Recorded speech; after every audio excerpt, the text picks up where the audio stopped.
Hi, friends. It's a new day, and there are new reasons to rejoice and give thanks to the Lord.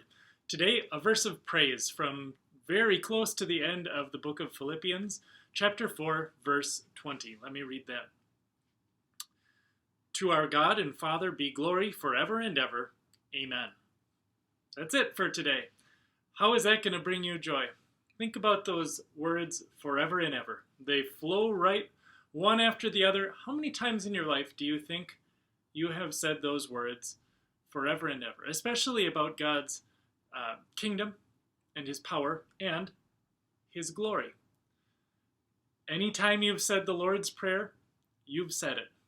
That's a lot of times for many of us. His glory forever and ever. And it kind of rolls off and we kind of say, yeah, for a long time. Yeah, God should get the glory for forever, whatever that means, because we can't even conceive of forever in our minds. But we say it all the time. And Paul writes it here in Philippians. Let our God and God the Father specifically, who planned all this for us, let him have the glory. Let him be praised in my life. Let him receive the attention and the respect that he deserves. Allow my life to reflect how important he is, and give glory and credit to him.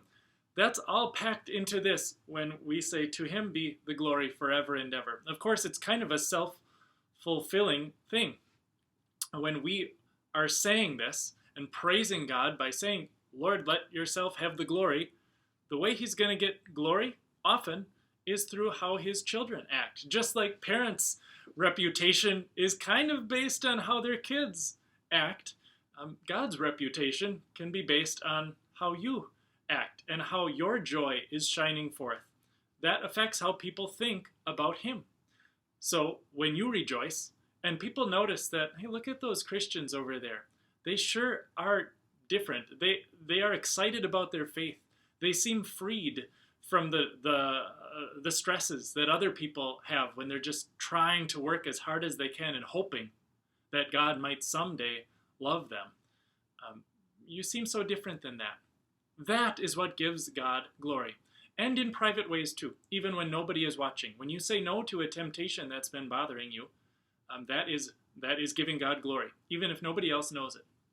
When you say a prayer, you are using God's name to call on him and ask for things and give thanks to him. That gives God glory. Many, many millions of ways that you can give thanks and glorify God with your music, your time, your offerings, your talents. But when we say, let him be glorified forever and ever, we got to be more specific in our thinking, because what forever and ever includes are times that are not happy, times that are difficult, times of infection and disease and quarantine, times when businesses are closing, times when jobs are being lost, times when you don't agree with things and you think that everything's out of control, and when you feel out of a spot of power and you just can't do anything. When you have said forever and ever at the end of the Lord's Prayer, those thousands of times in your life, you are saying, Lord, even then, even when I find myself in quarantine, you get the glory. It's your kingdom. It's your power and your glory. Even then, God will find a way to get glory out of this. Don't worry about that, but worry about yourself and look at what you are doing. How are you glorifying God today? Maybe you didn't have anything planned. Go out of your way today and give God the glory. The glory. Children of the Lord, just do that. God be with you and help you find ways to glorify him even today, one of those days out of forever and ever. Amen. Until next time.